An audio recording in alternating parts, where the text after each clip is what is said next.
আরও বেশি খারাপ। পাতলা পায়খানা, বমি ছিল, জ্বর খুব বেশি ছিল, মাথা ঘুরান ছিল। তো এখন আমার জ্বরটাও ভালো হয়ে গেছে, পাতলা পায়খানা বমিও ভালো, এখন শুধু ওই মাথাটা ঘুরায় আর কি।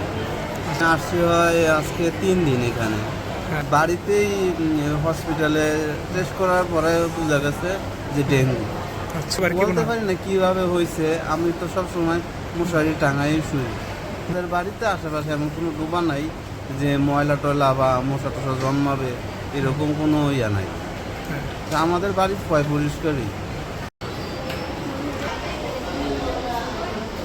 ঘুরতে গেছিলো, বৃষ্টিতে ভিজার পরে জ্বর আনছে। জ্বর আনার পরেই জ্বর আর কমে না, তারপরে ডাক্তার দেখালাম, টেস্ট করলাম, বললো যে ডেঙ্গু। তারপর নিয়ে এখানে ভর্তি করেছে।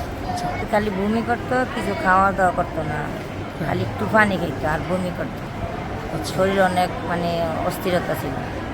তারপর আমার বড় মেয়ে ফোন দিল যে ডেঙ্গুটা টেস্ট করে তারপরে ডাক্তার দেখাবে। তারপরে ডাকা আনার পরে প্রাইভেটে নিলাম, নিয়ে ডেঙ্গু টেস্ট করলাম। ডেঙ্গু টেস্ট করে রাত্রে আবার ডাক্তার দেখাইলাম। ডাক্তারে বললো যে ডেঙ্গু। গত 24 ঘন্টার আমাদের এখানে 12 জন নতুন রোগী ভর্তি হয়েছে, আর 14 জন রোগী ছুটি নিয়ে বাসায় ফেরত গেছে। তার মানে আমাদের গতকাল যে 62 জন রোগী ভর্তি ছিল, সেখান থেকে 2 জন কমে 60 জনে বসেছে। তার মানে দেখা যাচ্ছে গতকালের থেকে আজকে 2 জন রোগী কম আছে আমাদের। গত কয়েকদিনে তো ক্রমাগত বাড়তেছিল, এবং সেটা বৃদ্ধির হার কিন্তু খুবই কম। খুব যে বাড়ছে সেরকম না, একটু একটু করে বাড়তেছিল। তা আজকে তো দেখলাম আমাদের আবার একটু কমে গেছে।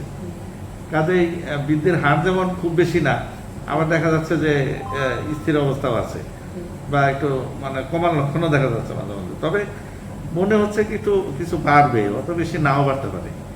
আমার মনে হয় আতঙ্কিত হওয়ার কিছু নেই। আমাদের প্রস্তুতি আছে, জনসাধারণকে অনুরোধ করব তারা যেন সচেতন থাকে, তাহলে ইনশাল্লাহ বাড়বে না। এখন আমাদের এখানে ভর্তি রোগী যদি দেখি, সেই হিসাবে তো বয়স্করাই বেশি আক্রান্ত হচ্ছে। যেহেতু ইনফেকশন ডিজিজ এবং ভাইরাস জড়িত, কিছু কিছু অনুসর্গ কমন, যেমন জ্বর হবে, ব্যথা হবে, এগুলো একই রকম, কিন্তু বাইরের রোগী আমাদের এখানে বেশি। গত 24 ঘন্টা পুরুষ বয়স্ক রোগী আমাদের এখানে 10 জন ভর্তি হয়েছে, তার মধ্যে দেখা গেছে 7 জনই বাইরে, আর মাত্র 3 জন আমাদের এই আশেপাশের। আমাদের বেড খালি আছে, ডেঙ্গু বেডের কোনো ক্রাইসিস নেই।